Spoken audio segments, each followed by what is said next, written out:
doctoral student in music composition here at the Conservatory. I've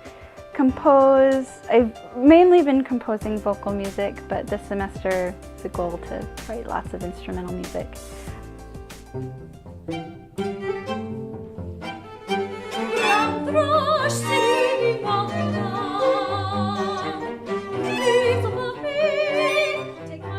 We're all trying to help each other be better artists.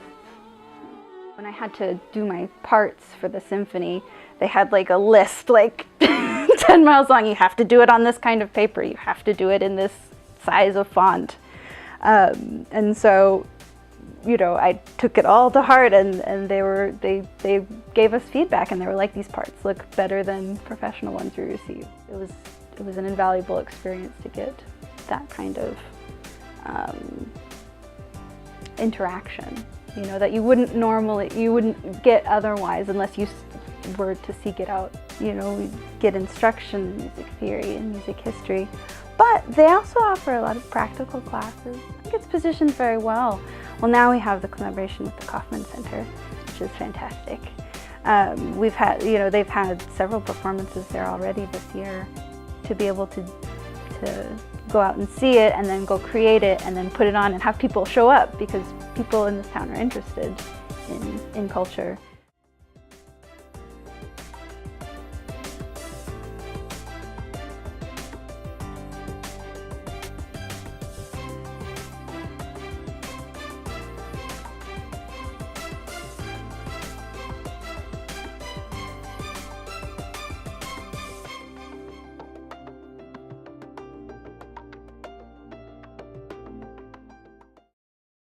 The Museum of Art and Archaeology has about 15,000 objects in its permanently cataloged collection, ranging from masterpieces from the Renaissance and Baroque period to 21st century classics.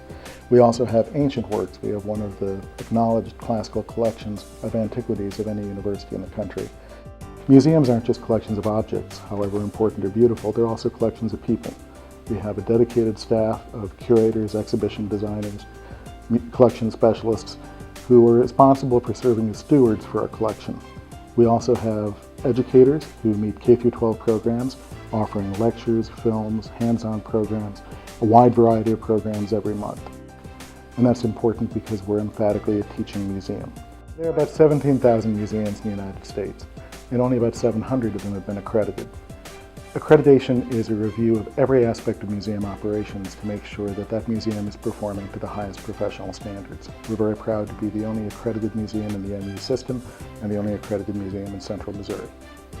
The Museum of Art and Archaeology advances culture in Missouri through a number of different programs, including the Missouri Folk Arts Program, which focuses on the traditional folk arts of the state, through a series of K-12 programs that help students throughout the state better understand not only art, but also the development of the Western canon through our archaeological programs.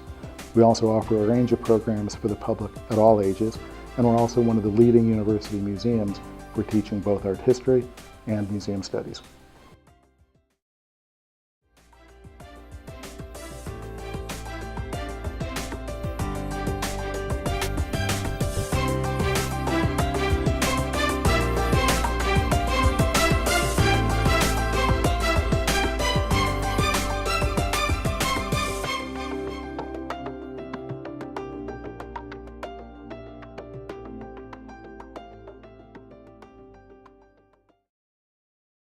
Creativity isn't always learned in an academic or mathematical setting. A lot of that is learned through exploring the arts, through exploring the humanities.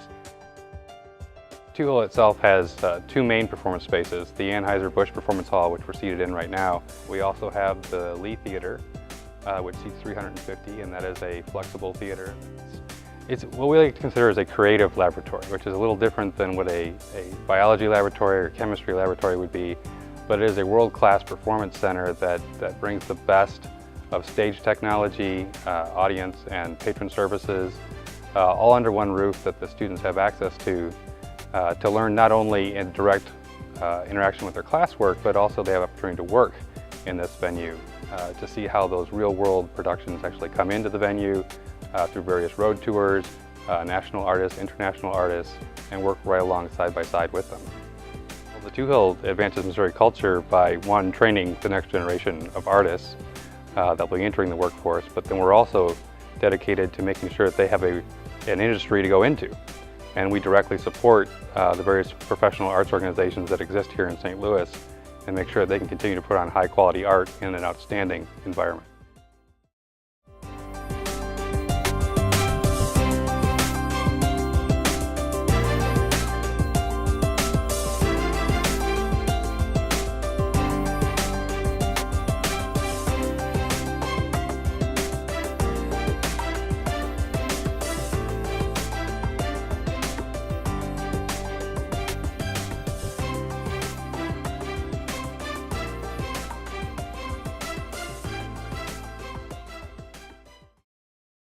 Bentons Missouri is a half-hour film made by the university in the early 90s. There was a great confluence of talents that came together with the film. We shot it on 16mm film over a course of 4 years, and now this film that was made in the 20th century is getting fitted out for the 21st century in high definition. Some of you are going to remember being taken to the state capitol when you were in 4th grade to see the murals that Benton painted there that depict our state history. And in and of itself, the mural is part of our state history now. This film, Bentons Missouri, which will be made available free in HD to be used in classrooms, not only will reintroduce another generation to this great work from the 30s that Benton did, it'll be in a format that is totally contemporary. Both the mural and the movie make Missouri history tantalizing, fascinating. You can find all of Missouri culture in Bentons Missouri.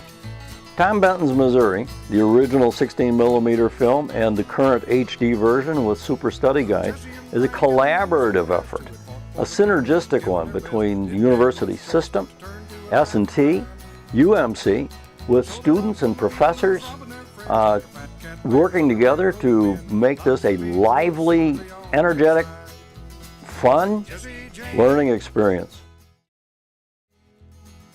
He robbed banks and he robbed trains, and the Pinkerton men tried to hunt him down, followed him around from town to town, never laid a hand on Jesse James.